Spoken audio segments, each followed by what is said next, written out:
डरावनी रातें YouTube channel पर आपका स्वागत है। भूत प्रेत पिशाच और शैतानों की रोमांचक कहानियाँ आपको इस चैनल पर सुनने को मिलती हैं। अगर आपको ऐसी ही वीडियोस देखना पसंद है तो हमारे इस चैनल को सब्सक्राइब करना ना भूलें। तो हेडफोन लगा लें, कमरे की लाइट्स ऑफ कर लें, क्योंकि ये वक्त हो रहा है डरने का।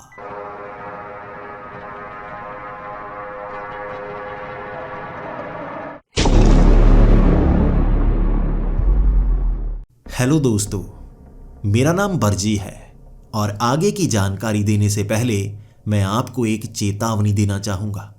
मैंने शमशान साधना की है और यहाँ मैं शमशान साधना में मेरे साथ हुई घटनाओं की जानकारी आपको देना चाहूँगा, लेकिन आपसे अनुरोध करूँगा ऐसा कुछ करने की कोई भी कोशिश मत करना।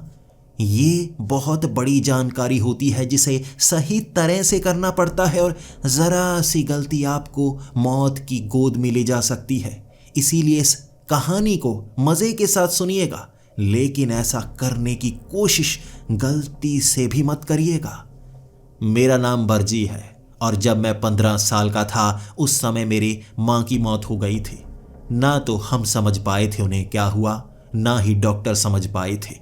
उन्हें एक अजीब सी बीमारी हो गई थी जिस कारण धीरे धीरे वो बीमार होती रही और अंत में उनकी मौत हो गई। मैं 15 साल का था, बहुत ज़्यादा मायूस हो गया था। मेरे पिता भी बहुत ज़्यादा मायूस थे। वो मेरी माँ से बहुत ज़्यादा प्यार किया करते थे, लेकिन उसके बाद किसी ने उन्हें कह दिया था कि आपके घर पर किसी ने काला जादू किया हुआ है। और उसके बाद मेरे पिता एक ऐसे ही बाबा के पास पहुँचे थे। वो बाबा जब घर आए उन्होंने कह दिया था सच में यहाँ पर काला जादू किया गया है, लेकिन समाधान थोड़ा महंगा था। कुछ नारियल लेकर आने थे, लेकिन हमारे पास बिल्कुल पैसे नहीं थे। मेरी माँ का अंतिम संस्कार करने के बाद मेरे पिता काम पर तो जाते थे, लेकिन सिर्फ 2 वक्त का खाना खाने के लिए उतने ही पैसे जोड़ पाते थे। इस तरह घर से वो काली शक्तियों को, जादू टोना हटाने के लिए हमारे पास कुछ नहीं था। जैसा उस बाबा ने कहा था 1 महीना बहुत मुश्किल रहेगा, वैसा ही होना शुरू हो गया। मेरे पिता भी बीमार होते चले गए। काम पर तो वो जाया करते थे, लेकिन वहां जाकर गिर जाया करते थे और मुझे भी घर में परछाइयां नजर आने लगी थी। पहली बार मैंने महसूस किया था ऐसी चीजें भी होती हैं।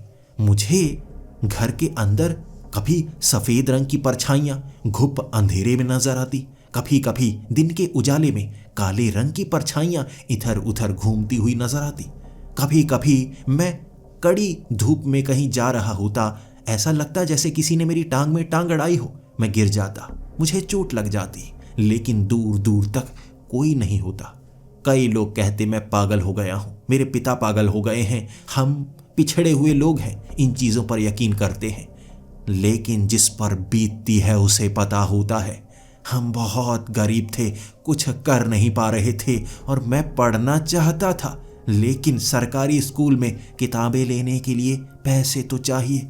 मेरे पिता ने कहा था 4 महीने बाद तुम्हें किताबें ले दूंगा, लेकिन 6 महीने हो गए थे। माँ की मौत के कारण खर्च हो चुका था, अब पढ़ने का फायदा नहीं था। मांग मांग कर किताबों में मैं पढ़ा करता था। शौक तो था, लेकिन गरीबों के शौक जल्द ही खत्म हो जाते हैं। तब उस बाबा ने कहा था कि अगर तुम अपने घर का शुद्धिकरण खुद ही कर लो तो ज़्यादा आसान हो जाएगा।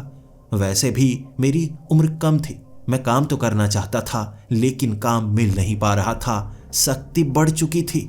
18 साल से कम उम्र के बच्चों को काम नहीं दिया करते थे कोई। तो मुझे लगा अगर मैं ऐसी साधना सीखने की कोशिश करूं, हो सकता है वो काला जादू मैं ही घर से दूर कर पाऊं। बाबा के पास मैं जाने लगा। वो मुझे नारियल से विद्या देने की कोशिश तो करते, लेकिन मेरे पास पैसे हुआ ही नहीं करते थे। उनके साथ कुछ जगहों पर घूमा था मैं, वो मुझ में भरोसा देख चुके थे। पहले मैं उस बाबा को एक ढोंगी बाबा समझा करता था, क्योंकि वो ऐसा ही किया करते थे।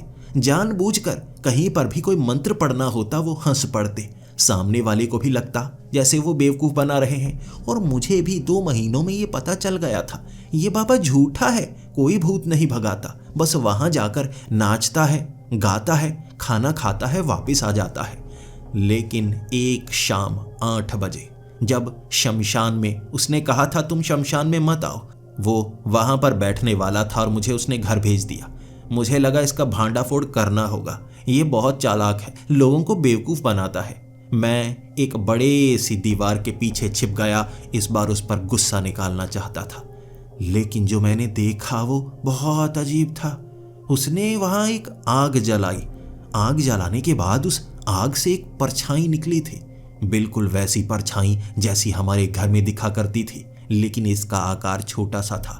ऐसा लग रहा था ये किसी बच्चे की परछाई हो जो आग से निकली, और वो बाबा उस परछाई से कुछ करने को कह रहा था। वो परछाई भी वहां रखा एक लड्डू बार बार तोड़ती, उसे फिर से गोल बना देती। वो परछाई कुछ कर रही थी और बाबा कुछ और कह रहा था। अब मुझे लगा इसमें कुछ शक्तियां तो है, ये कुछ करता तो है। जल्दी से मैं भागकर उस बाबा के करीब गया और कहने लगा, आप ये चीज तो मुझे सिखा ही नहीं रहे। तभी बाबा भौंचक्का सा हो गया था और मुझे याद है वो परछाई मुझ पर टूट पड़ी थी और वो बाबा मंत्र पढ़े जा रहा, मुझ पर जैसे कोई राख फेंके जा रहा। 4 दिन बाद मुझे होश आया था, बहुत ज़्यादा बीमार था और वो बाबा मेरे घर आए हुए थे। पिछले 3 दिनों से वो मेरे घर में ही थे। तब उन्होंने मेरे पिता को समझाया, इस बच्चे ने छोटी सी गलती कर दी, जैसा कि सब करते ही हैं, कोई ज़्यादा बड़ी गलती नहीं थी। मैं पिता के सामने भी शर्मिंदा था। पिता का काम मैं अच्छा कर पाता, उससे ज़्यादा तो खराब कर रहा था। मेरे पिता को काम पर जाना था, वो जल्दी से काम पर गए। उसके बाद मैं बाबा की आंखों में देखे जा रहा। कभी कभी मुझे ऐसा लगता वो मेरा दुश्मन है, कभी कभी मुझे ऐसा लगता वो मेरा गुरु है। तब मैंने उस बाबा से पूछा था, बाबा जी एक बात बताइए, मुझे हमेशा से लगता रहा आप एक ढोंगी बाबा हैं। जब भी मेरे साथ जाते ऐसी अजीब सी हरकतें करने लगते जैसे आप सबको बेवकूफ़ बना रहे हैं। लेकिन वो शमशान घाट में परछाई मैंने देखी थी, वो क्या चीज़ थी? आप सच्चे हैं या ढोंगी हैं मैं समझ नहीं पा रहा। तब उस बाबा ने दरवाज़ा बंद कर दिया था। मैं डर गया और वो बाबा मुझे कहने लगा, देखो तुम बिल्कुल मेरे बेटे जैसे हो। मेरे बेटे की मौत 7 साल पहले हो चुकी है। अब मैं बिल्कुल तुम्हें अपना बेटा ही मानता हूँ और तुम्हें ये सच बताना चाहता हूँ जो मैंने कभी किसी को नहीं बताया। हर तांत्रिक, तुम्हें लगता है लोगों के घरों से भूत भगाते होंगे, लोगों के काम आते होंगे। हम तंत्र विद्या इसलिए सीखते हैं ताकि पैसे कमा पाएं? नहीं, तंत्र विद्या इसलिए सीखी जाती है ताकि हम अपने फंसे हुए कार्य कर पाएं, हम इस दुनिया से बाहर दूसरी दुनिया के बारे में जान पाएं, ज्ञान पा सकें और चीज़ें पा सकें, जो चाहते हैं वो पा सकें। लेकिन ये जो सिद्धियां होती हैं बहुत ज़्यादा खतरनाक होती हैं और कभी कभी बहुत ज़्यादा लोग इससे डर जाते हैं। हमें एक ऐसा चेहरा भी बनाकर रखना पड़ता है जो लोगों को लगे कि साधारण इंसान है। मैं कई सिद्धियां पा चुका हूं, बहुत जानकारी मेरे पास है, मैं बहुत कुछ कर सकता हूं, लेकिन ये जो साधनाएं होती हैं ये आपको आबाद भी कर सकती हैं, बर्बाद भी कर सकती हैं। मेरे पास बहुत ज़्यादा साधनाएं हैं लेकिन अभी तक मैंने सिद्ध नहीं की हैं। जानकारी है मेरे पास, लेकिन ये जो बाबा मैं सबके पास घूमता हूँ, ऐसा दिखता हूँ बेवकूफ़ सा, ठग सा, ये मुझे बनना पड़ता है ताकि किसी को मुझ पर कोई शक ना हो। कई ऐसे तांत्रिक हैं जो साधारण जिंदगी में जीते हैं, तुम्हारे आसपास भी होंगे, साधारण काम करते हैं, लेकिन जब सिद्धि पानी होती है 1 साल 6 महीने के लिए गायब हो जाते हैं, पूरी दुनिया से दूर चले जाते हैं। सिद्धि पाने के लिए ऐसी जगह जाना पड़ता है जहाँ की सिद्धि पाना चाहते हैं हम।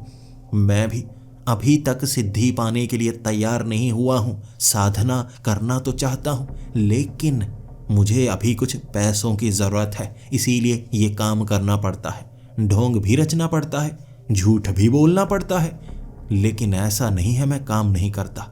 लोगों को लगता है बहुत ज़्यादा शक्ति का इस्तेमाल करना पड़ता है किसी घर से कोई ऐसे जादू को निकालने के लिए, किसी ऐसी काली शक्ति को निकालने के लिए, लेकिन नहीं। वो परछाई जो तुमने देखी थी वो साधारण परछाई नहीं थी। एक बच्चे की आत्मा को मैंने कैद करके रखा है। वो प्रेत आत्मा है बच्चे की और बच्चे शुद्ध होते हैं। उसका इस्तेमाल करता हूँ, किसी भी घर से किसी भी प्रेत आत्मा को भगा सकता हूँ चुटकी से। इसीलिए बस चुटकी बजाऊंगा तो लोग पैसे नहीं देंगे, इसीलिए इतना सारा ढोंग करना पड़ता है। काम अंत में मैं कर देता हूं, लेकिन ढोंग करने से थोड़ा ज्यादा पैसा मिलता है। ये वो रूप है जो लोगों को दिखाना है, ताकि वो मुझे ढोंगी समझे, बेवकूफ समझे और उन्हें लगे कि ये बेवकूफ बनाता है। असल में सिद्धियां नहीं है इसके पास, ताकि कभी पकड़ा ना जाऊं और कभी कभी 6-6 महीने, साल साल के लिए गायब हो जाऊं, कोई ढूंढने ना आए पीछे। तब मैंने उस बाबा को कहा था, तो बाबा जी, मेरे घर की उस प्रेत आत्मा को, वो जादू टोना जिसने भी किया है, उसे आप दूर क्यों नहीं भगा रहे हैं? तब उस बाबा ने कहा, पहले तो मैं लालची था, मैं चाहता था तुमसे कुछ पैसे मिल जाएं, लेकिन धीरे धीरे मैं महसूस करने लगा तुम कमज़ोर हो। अगर किसी ने एक बार जादू किया है तो दूसरी बार भी करेगा, दूसरी बार मुझे कहाँ ढूंढोगे? मैं चाहता था तुम भी वैसे बनो जैसा मैं हूं, तुम भी ये साधनाएं सीखो, शक्तिशाली बनो और उसके बाद ढूंढो जिसने तुम्हारे घर पर जादू टोना किया है, उससे बदला लो। मैं उस बाबा की आंखों में देख पा रहा था कि वो क्या चाहता है। उसने मुझे साधनाएं सिखाना शुरू कर दी। 1 साल तक मैं साधनाएं सिर्फ सीख रहा था, सिद्धि प्राप्त नहीं कर पा रहा था, क्योंकि उसके लिए एकांत चाहिए। जब तक आप शिक्षा लेते हैं आप सिद्धि प्राप्त नहीं कर सकते। शिक्षा लेने के बाद जब खुद सब कुछ करते हैं तब साधना में सिद्धि प्राप्त होती है। वो बाबा सिखाकर अपनी नई सिद्धि प्राप्त करने के लिए वहां से दूर जा चुका था। उसने कहा, अब मुझे ढूंढने की कोशिश मत करना, तुम्हें हर तरह की जानकारी दी है और ये भी बताया है नुकसान क्या होगा, गलती हुई तो तुम फंसोगे। मुझे अभी तक ज़बानी जानकारी दी थी और सबसे आसान था एक बच्चे की आत्मा को साधना, जैसा कि उसने साधा हुआ था। एक बच्चे को जलाया नहीं जाता, दफनाया जाता है और उसकी कब्र के ऊपर बैठकर हर रात 12 दिनों तक आपको सिद्धि करनी पड़ती है। उस बच्चे की आत्मा को कैद करना पड़ता है, फिर वो आपका गुलाम बन जाता है। ऐसी शमशान साधनाओं में सबसे आसान साधना ये है, और जब बच्ची की आत्मा आपके पास आ जाए, आप साधारण प्रेत आत्माओं को घरों से चुटकी बजाते ही निकाल सकते हैं। मैंने ठान लिया था कि अब वो साधना मैं करूंगा। 12 रातों तक शमशान घाट में छिप छिप कर मैं उस कब्र के ऊपर उस बच्चे की आत्मा को कैद करने की कोशिश करता रहा और 12 दिनों बाद शरीर मेरा जख्मी हो गया था, लेकिन जैसा उसने कहा था बच्चे की आत्मा सिद्ध होगी, वो सिद्ध हो गई। परछाई काले रंग की जो मेरे सामने आती रहती, वो बच्चा था जो मेरा गुलाम था, शरारतें करता, कभी कभी मेरे बालों को खींचता, कभी कभी मुझे गिरा देता। मैं समझने लगा था एक शरारती बच्चा क्या करता होगा, लेकिन मेरा काम किया था उसने। अपने घर में किया हुआ वो जादू टोना उस बच्चे से दूर करवाया था। मेरे पिता जो कि बहुत ज़्यादा बीमार हो चुके थे, काम नहीं किया करते थे, और अब मैं मजदूरी का काम दिन के वक्त किया करता, रात को साधना करता। मैंने अपने घर से जादू टोना दूर कर दिया था। अब मुझे एक चीज़ का पता चला, बच्चे की आत्मा से मैं घर से जादू टोना दूर तो कर सकता हूँ, ये पता नहीं कर सकता किसने वो जादू टोना घर पर किया है, ताकि मैं बदला ले पाऊँ। मैं नर्म दिल भी था। उस बाबा ने बच्चे की आत्मा को 2 से 3 साल रखने के बारे में सोचा था।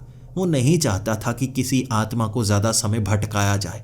कई ऐसे बुरे तांत्रिक होते हैं जो सालों साल आत्माओं को गुलाम बना कर रखते हैं, लेकिन मैंने बच्चे से जितना फ़ायदा लेना था उतना ले लिया। अपने घर के जादू टोने को दूर कर दिया। इसी के साथ जितने रिश्तेदार थे जिनके घर पर बुरी आत्माओं का साया था, सब कुछ सही कर दिया, सभी घर शुद्ध कर दिए और 20 दिनों में उस बच्चे की आत्मा को भी आज़ाद कर दिया। इसके बाद मैंने कुछ समय के लिए साधना करना छोड़ दिया। मैं मजदूरी का काम करता, उससे ठीक ठाक पैसे बन जाते। मेरे पिता की सेहत भी ठीक होने लगी थी, अब वो भी काम करना चाहते थे। जब वो भी मेरे साथ काम करने लगे तो घर में अच्छे खासे पैसे आने लगे। हम कंजूसी के साथ रहते थे, हम सिर्फ 2 वक्त का खाना ही खाया करते थे। इससे पैसे अच्छे जुड़ने लगे थे। हमें लगने लगा हमारा भविष्य सुरक्षित हो सकता है, लेकिन मैं चाहता था कभी भी वैसे हालात ना बने जैसे घर में बन गए थे।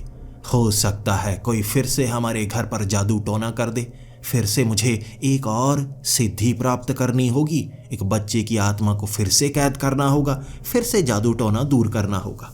लेकिन कुछ समय बाद महसूस होने लगा घर पर कुछ किया गया है। मेरे पिता के पलंग के नीचे लाल रंग के नींबू मिलने लगे थे, घर में खून के छींटे मिलना।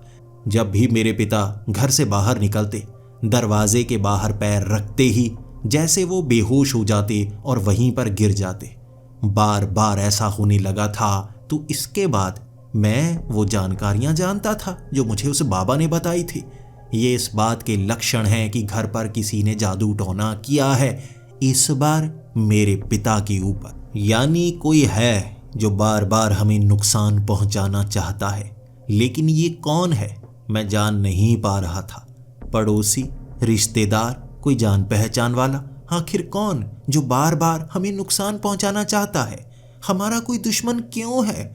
मैंने पिता से पूछा था और मेरे पिता ये सुनकर रोने लगते, लेकिन उनके पास कोई जवाब नहीं होता।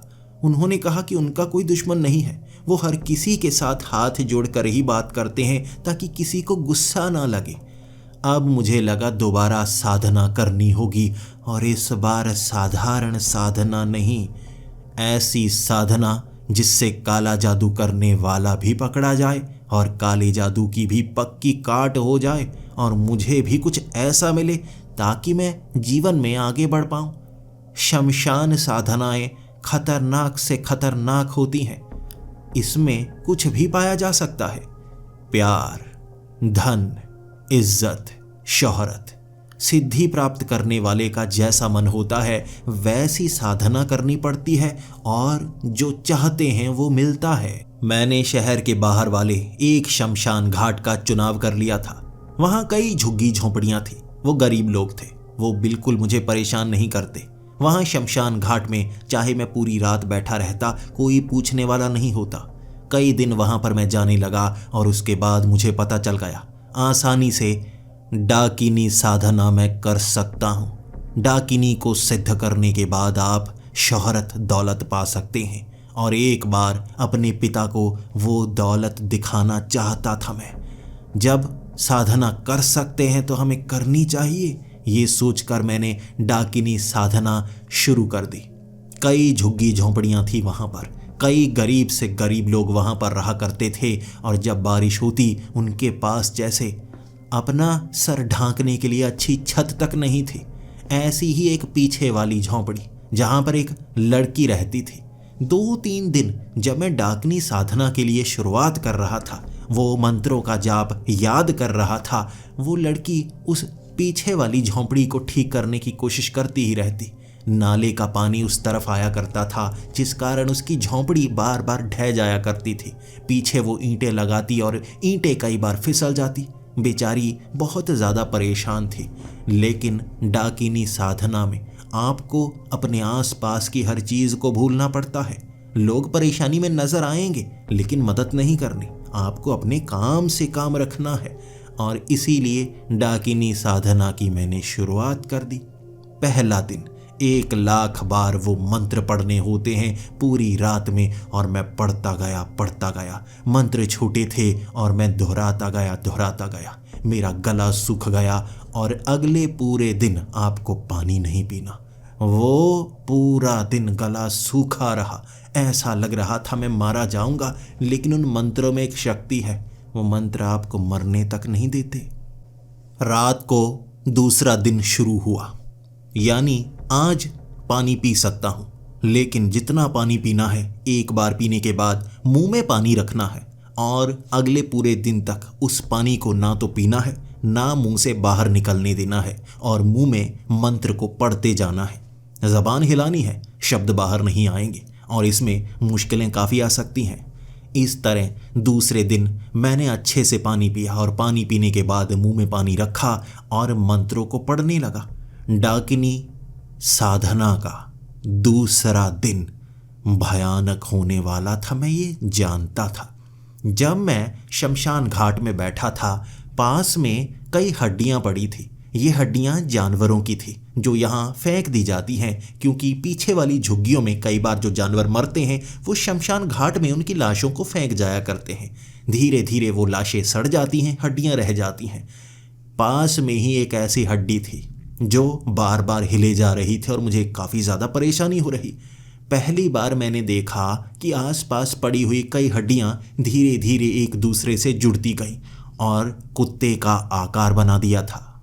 अब वो कंकाल था एक कुत्ते का, और वो कुत्ते का कंकाल मेरे इर्द गिर्द हिले जा रहा, घूमे जा रहा, और हड्डियों के कड़कड़ाने की आवाज़ बार बार ऐसे महसूस हो रही थी कि मुझे डराने की कोशिश की जा रही है। मैं डरा नहीं।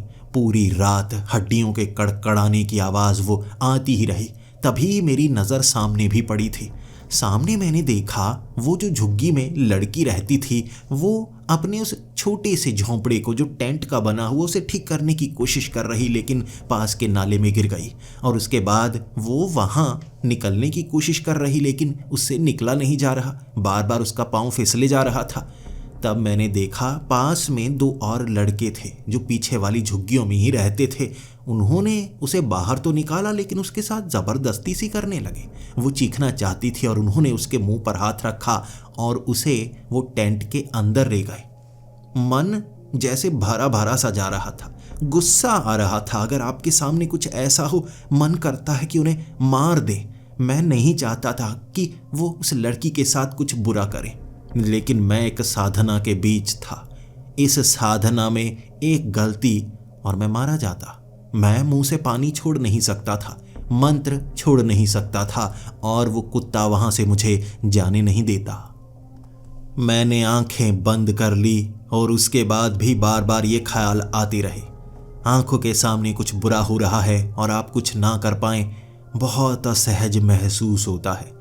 वो रात बड़ी मुश्किल से मैंने निकाली थी। उसके बाद उस तरफ नज़रें उठाने की कोशिश तक नहीं की। मैं जानता था उसके साथ बुरा हुआ है, अब मैं क्या कर सकता हूँ। उसके बाद मुंह में पानी रखे हुए पूरा दिन मैं घर के अंदर ही रहा था। बार बार मुझे अजीब अजीब दृश्य नजर आते। ऐसा लग रहा था जैसे मुझे बुखार चढ़ रहा हो और फिर बुखार उतर जाता। बार बार मैं उठने की कोशिश करता, लेकिन चक्कर आते और मैं गिरता। खुद को संभालना पड़ता। मुंह से पानी गिर गया, समझो मेरी जान भी गिर गई। डाकिनी को साधना इतना आसान नहीं होता। डाकिनी धीरे धीरे आपके करीब आने लगती है।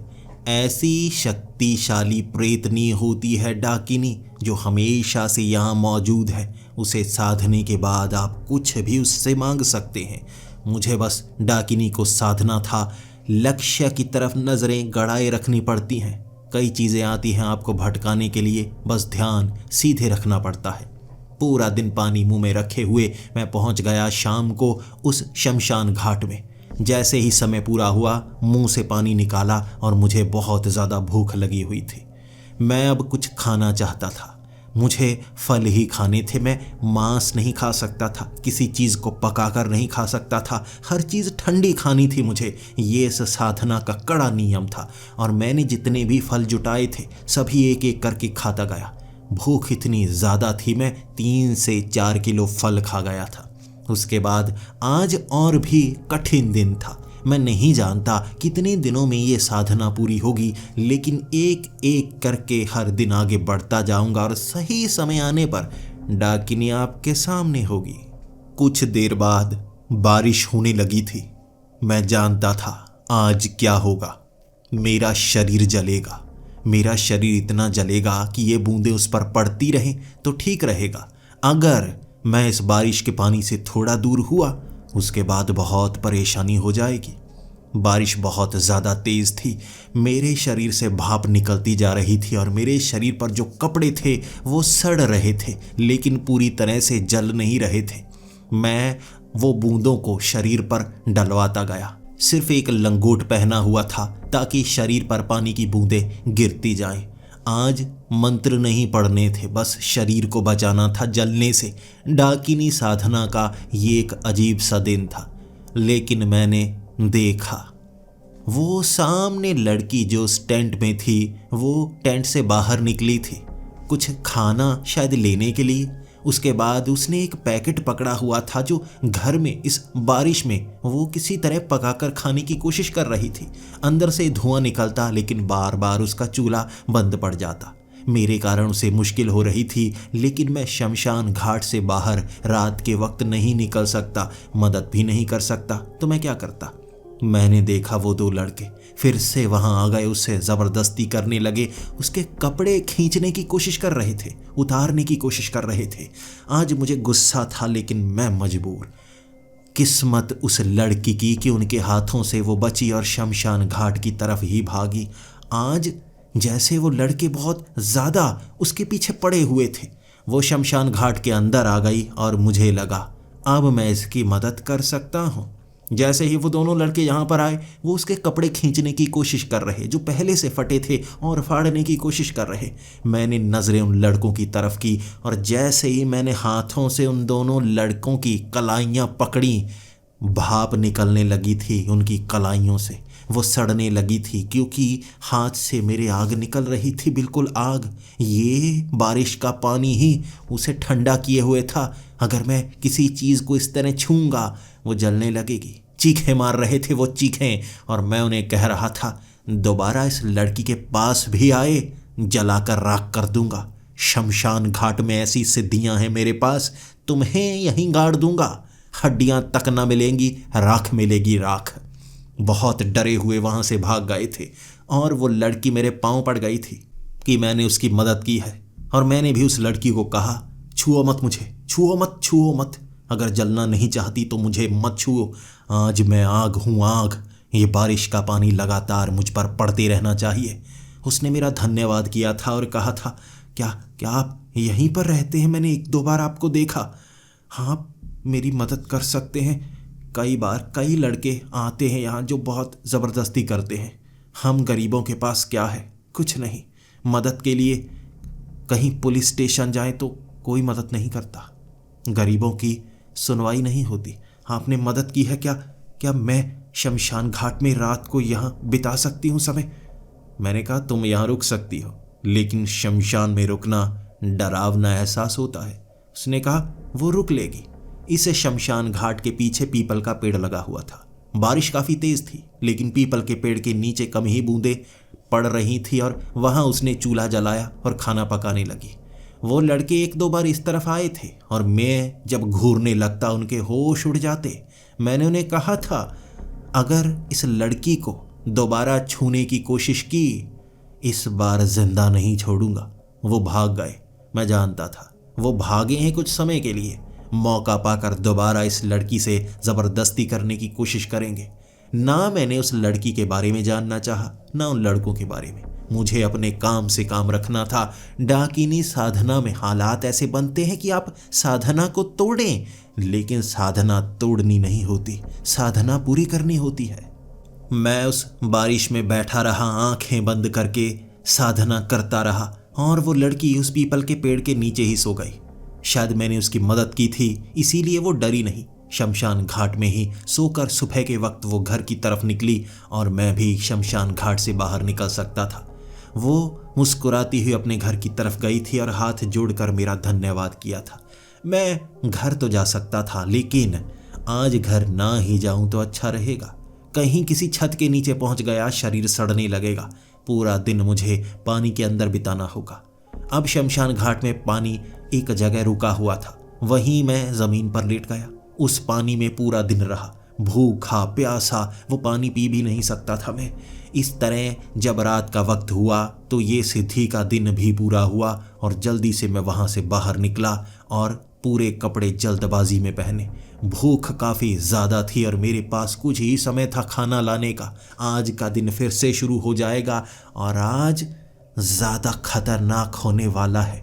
जब शरीर जलता है उसके बाद ज्वाला प्रकट होती है अंदर, फिर आपको तड़पाती है। आज तड़पने का दिन है। मैं खाना इकट्ठा करना चाहता था, लेकिन जहां भी गया वो दुकानें बंद। बारिश के कारण पानी इतना ज़्यादा रुक गया था कि दुकानें पास की खुली नहीं थी। समय मैं देखता गया और भागकर वापस शमशान घाट में आ गया। जैसे ही वो अगली सिद्धि का दिन शुरू हुआ, वो 2 बार मंत्र मैंने पढ़ा।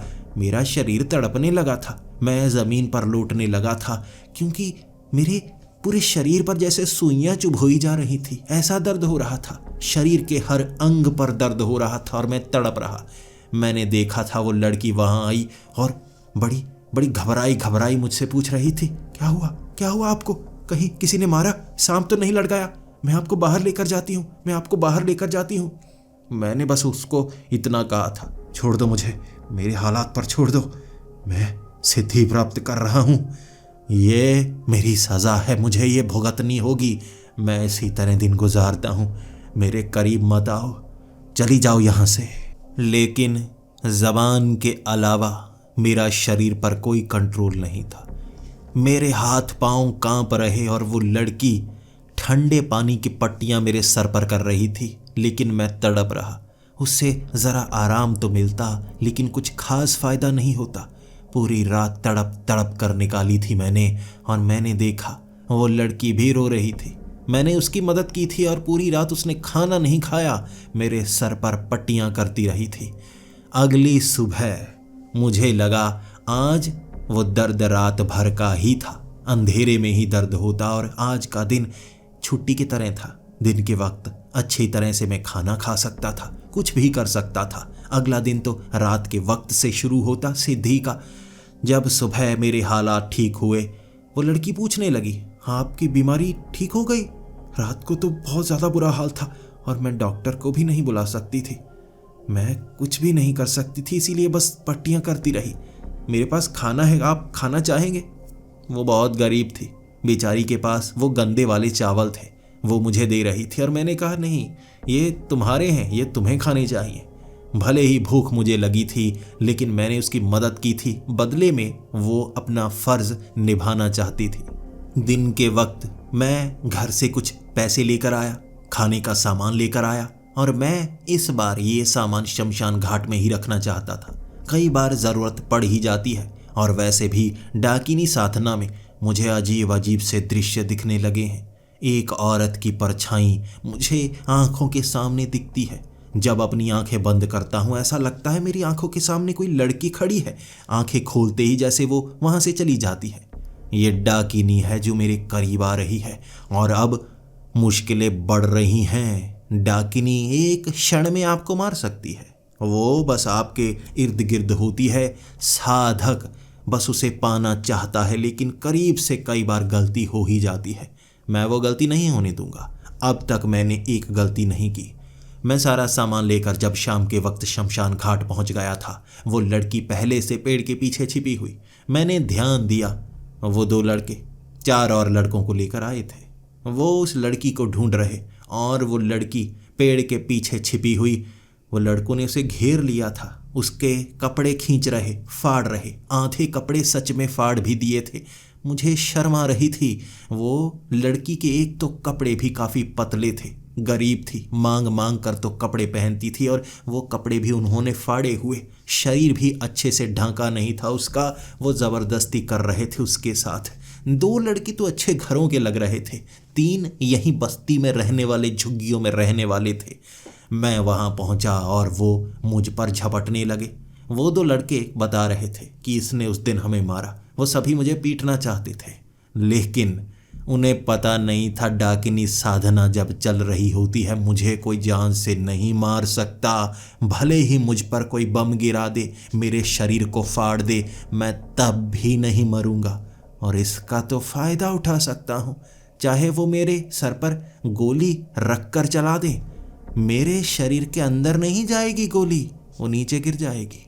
इसीलिए उनके हाथ में जो बैट थे, बेसबॉल बैट, वो वार कर रहे थे। मुझे दर्द तक नहीं हो रहा था। वो वार करते रहे, और मैंने एक तरफ फेंक दिए वो बेसबॉल के बैट। वो 3, उन्हें तो 1 मिनट में मैंने पीटा था। वो अच्छे घर के लड़के जो बस अपनी बुरी आदतों के कारण यहाँ फंसे थे, नशेड़ी बने हुए, शायद इसीलिए लड़कीबाजी करने के लिए बस्ती में आते थे, उन्हें तो पहले ही भगा दिया। वो 2 लड़के जो इसके पीछे पड़े थे, उन्हें मैं छोड़ना नहीं चाहता था। इस सिद्धि में मेरे हाथ में आज के दिन एक खास शक्ति थी। मैं जिसे छूता उसे खाने की चीज़ बना सकता था। मैंने उन दोनों को छुआ, और वहाँ पर जैसे 2 ब्रेड के पैकेट रह गए, वो दोनों गायब हो गए। एक रात के लिए वो खाने की चीज बन गए थे। अगर कोई खा गया तो कोई नामो निशान नहीं मिलेगा। अगर कल तक ऐसे ही वो बचे रहे, दोबारा अपने असली रूप में आ जाएंगे। ये देखकर वो लड़की जब पेड़ के पीछे से निकली थी, मैंने नजरें घुमा ली थी। उसका शरीर अच्छे से ढका तक नहीं था। रोते हुए हाथ जोड़कर मुझसे कह रही थी, आपका बहुत बहुत शुक्रिया। मैं उसको कह रहा था, तुम कहीं और क्यों नहीं चली जाती? तुम्हें पता है तुम्हारे पीछे ये पड़े हुए हैं। पुलिस के पास जाओ, अपनी जान पहचान वाले के पास जाओ, किसी के पास तो जाओ। तुम अकेली हो, तुम्हारा फायदा उठाने के लिए आते हैं और हो सकता है तुम्हारे साथ कुछ गलत भी करें। तब उसके वो शब्द और उनमें भरा वो दर्द। उसने कहा, गलत क्या करेंगे? कई सालों से गलत कर ही तो रहे हैं। मैं बची हुई कहाँ हूँ? एक गरीब के पास कोई नहीं होता, कोई रिश्तेदार नहीं, कोई जान पहचान वाला नहीं। यहीं गरीबी में जिंदगी बितानी पड़ रही है। मैं रो रहा था अंदर से, लेकिन उसे दिखाना नहीं चाहता था।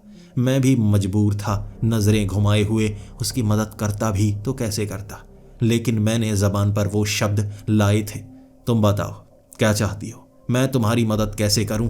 मैं चाहता हूं कि तुम्हारी मदद कर पाऊं। अगर कुछ कर सकूं तो मुझे बताओ।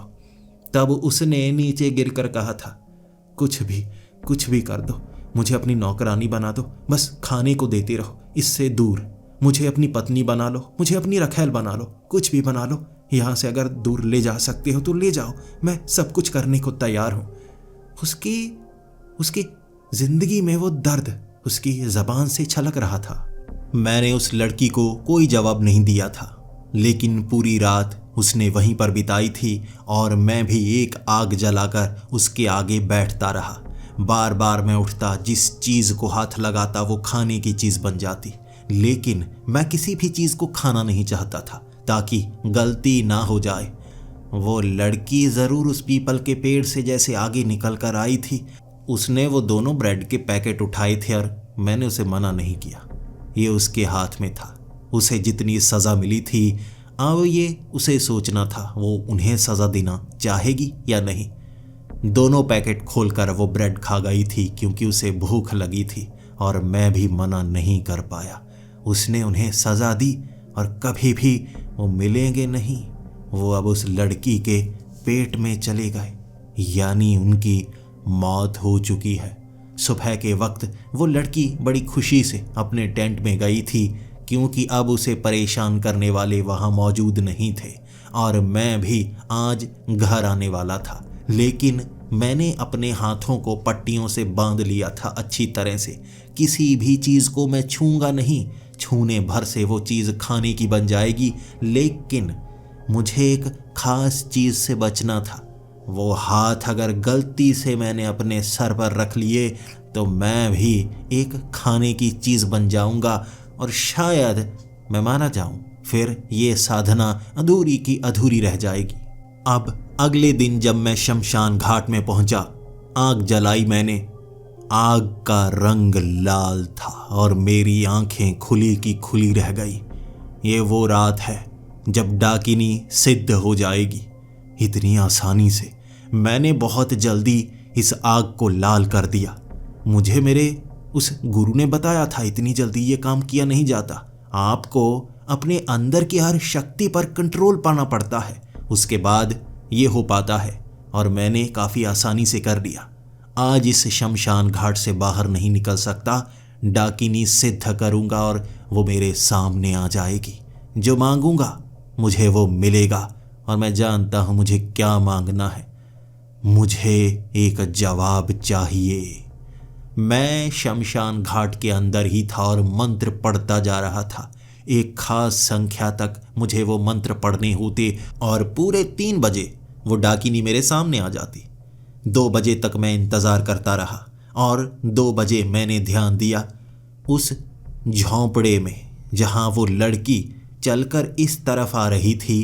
कई लड़कों ने उसे घेर लिया। वो बार बार उसके कपड़े फाड़ने की कोशिश कर रहे, उसके सर पर पत्थर मार रहे। वो जैसे आज उसके साथ कुछ करना नहीं, उसे मारना चाहते थे। यहाँ मैं उस दरवाजे के पास दूर से उस मंत्र को छोड़कर उन्हें गालियां देना चाहता था, उन्हें रोकना चाहता था। कर नहीं पा रहा था मैं। मजबूर था मैं, ना यहाँ से बाहर जा सकता था, ना उसकी मदद कर सकता था। बार बार मेरा मन कर रहा था छोड़ दूँ ये साधना, शायद दोबारा कर पाऊँगा, शायद यहाँ मैं पहुँच पाऊँ या नहीं। मैं बस वहीं रहा और उन्होंने पत्थर मार मार कर उस लड़की को मौत के घाट उतार दिया। उसके बाद उन्होंने मुंह ढके हुए थे, उन्हें लगा किसी ने उन्हें देखा ही नहीं। 5 लड़के थे वो। उसके बाद वो वहाँ से भाग चुके थे और मेरी आंखों में आंसू थे। उस लड़की ने बहुत बुरा समय देखा था, लेकिन मैं उसकी मदद नहीं कर पाया। 3 बजे जब मैं उस शमशान घाट में आग के अंदर चीज़ें डाल रहा, अचानक वो लाल रोशनी सफ़ेद सी हो गई। उसके अंदर नीली रोशनी, लाल रोशनी, अलग अलग रंग निकले और एक औरत निकलकर मेरे सामने खड़ी हो गई। जब उसका रूप देखा मेरी आंखें बंद हो गई। वो डरावना रूप था। डाकिनी का असली रूप देखा नहीं जा सकता, आपकी आंखें खुली रह ही नहीं सकती। कुछ समय बाद जब मुझे तपिश महसूस होने लगी, तब मैंने अपनी आंखें खोली। मेरे सामने अब वो डाकिनी एक साधारण लड़की के स्वरूप में थी। वही लड़की जो उस झोंपड़े में दिखी थी, वैसे ही फटे हुए कपड़े। मैंने नज़रें फिर से नीचे की तरफ कर ली, क्योंकि उसके वो कपड़े उसके शरीर को ढांक नहीं रहे थे। नज़रें नीचे झुकाए हुए मैं उससे सवाल का जवाब चाहता था। मैंने वो पहला मंत्र बोला जिसका मतलब होता है, क्या तुम डाकिनी हो? और उसने हंसते हंसते जवाब देना शुरू कर दिया, हाँ मैं डाकिनी हूँ। इतने दिनों से तुम्हें भटकाने की कोशिश की, तुम भटके नहीं। मैं इस रूप में आई तुम्हारे पास, लेकिन तुम कर्मठ थे, टिके रहे। इसीलिए तुम्हारी इस साधना से मैं खुश हुई। मांगो क्या मांगना चाहते हो। मैं जानती हूं तुम क्या मांगोगे, लेकिन फिर भी सोच समझ कर मांगना। हर मांगी हुई चीज अच्छी नहीं होती। अब मुझे बहुत कुछ पता चल गया था। मांगने को मैं बहुत चीजें मांग सकता था, धन मांग सकता था, लेकिन मुझे एक सवाल का जवाब चाहिए था जो बचपन से मुझे खाए जा रहा है। मेरी माँ पर जादू टोना किसने किया था? कौन है जो हमें नुकसान पहुंचाना चाहता था? मैंने उस डाकिनी से एक ही चीज़ मांगी, जिसने हम पर जादू टोना किया था, जो हमें नुकसान पहुंचाना चाहता था। आज की रात उसकी आखिरी रात हो, उसका शरीर काला फिर जाए जैसे मेरी माँ बीमार हुई थी और आज की रात उसे मौत नसीब हो। मुस्कुराती हुई डाकिनी ने कहा था, जो मांगा है वो तुम्हें मिल गया। मैं वचन से आज़ाद हूँ। साधना में मुझे सिद्ध किया था, जिंदगी में एक बार, अब दोबारा तुम मुझे कभी देख नहीं पाओगे। ये कहकर उसने चुटकी बजाई और वहाँ से वो डाकिनी गायब हो गई और एकदम मेरा शरीर भी कमज़ोर और वहीं पर मैं बेहोश हो गया। कुछ समय बाद आंख खुली तो कमज़ोरी महसूस हो रही थी। जब मैं डाकिनी साधना, ये शमशान साधना कर रहा था, शरीर मेरा कमज़ोर होता जा रहा था, लेकिन डाकिनी शक्ति से शरीर चल रहा था। वहाँ जो भी सामान पड़ा था पहले तो मैंने वो खाया। उसके बाद मैं उस लड़की की लाश देखने के लिए जाना चाहता था। मुझे ये समझ में नहीं आ रहा था क्या वो डाकिनी ही थी या डाकिनी उसका रूप बनाकर वैसी बन कर यहाँ आया करती थी। वहाँ सड़क पर देखा उसकी कोई लाश नहीं पड़ी थी। उस टेंट में मैंने देखा, मेरे होश उड़ गए। उस लड़की की लाश थी 1.5 महीने पुरानी। जब मैं यहाँ पर आया उससे पहले ही वो अपने उस झोंपड़े के अंदर शायद मर गई होगी, किसी को पता तक नहीं चला, कंकाल बन गई थी। यहाँ इतनी बदबू होती है कि किसी लाश की बदबू भी किसी को पता नहीं चलती। और मुझे खुशी हुई, मेरी माँ को जो मारना चाहता था, जिसने जादू टोना किया था, वो आखिर मारा जाएगा और कल मुझे पता चल जाएगा। अगली सुबह मैं देखना चाहता था आस पड़ोस में कौन मरा है जिसका शरीर काला हुआ है। खबर तो मिल ही जाएगी, और जो खबर मिली मुझे उसका अंदाज़ा नहीं था। मेरी मौसी मारी गई थी और मेरी मौसी का शरीर पूरी तरह से काला हो गया था। घर में मातम का माहौल था, लेकिन मुझे एक बात का पता तो चल गया, मेरी माँ पर हमारे घर पर काला जादू मौसी ने किया था। अब मुझे जवाब चाहिए था, क्यों? अपनी ही बहन पर काला जादू मेरी मौसी ने क्यों किया था? मैं ये सवाल का जवाब ढूंढता रहा और मेरे पिता ने काफ़ी मेरी जिद के बाद मुझे जवाब दिया था। मेरी मौसी एक लड़की को पसंद किया करती थी। जब मेरी माँ की शादी मेरे पिता से हुई थी, उस समय मेरी मौसी भी शादी करवाना चाहती थी, लेकिन वो लड़का सही नहीं था। मेरी मौसी ने बात नहीं मानी, लेकिन मेरी माँ ने जिद करके वो शादी नहीं होने दी। उसके बाद मेरी मौसी की शादी एक अच्छे घर में हुई, लेकिन वो अपने अंदर इस तरह कड़वाहट भरे हुए थी, किसी को पता नहीं था। वो जादू टोना किया करती थी और उनके घर वालों से ये पता भी चल गया। मेरी मौसी ने हमारे घर पर जादू टोना किया था और मेरी माँ को जानबूझकर वो ऐसी लिपस्टिक लाकर दिया करती थी जिसमें जहर होता, और धीरे धीरे वो बीमारी मेरी माँ के अंदर जाती। पता तक नहीं चल पा रहा था माँ को, ना उसके सबूत मिल पाए।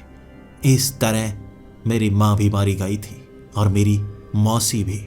और डाकिनी साधना करने के बाद भी मुझे आज एहसास होता है जैसे मैंने क्या सच में कुछ पाया या मैंने असल में खोया।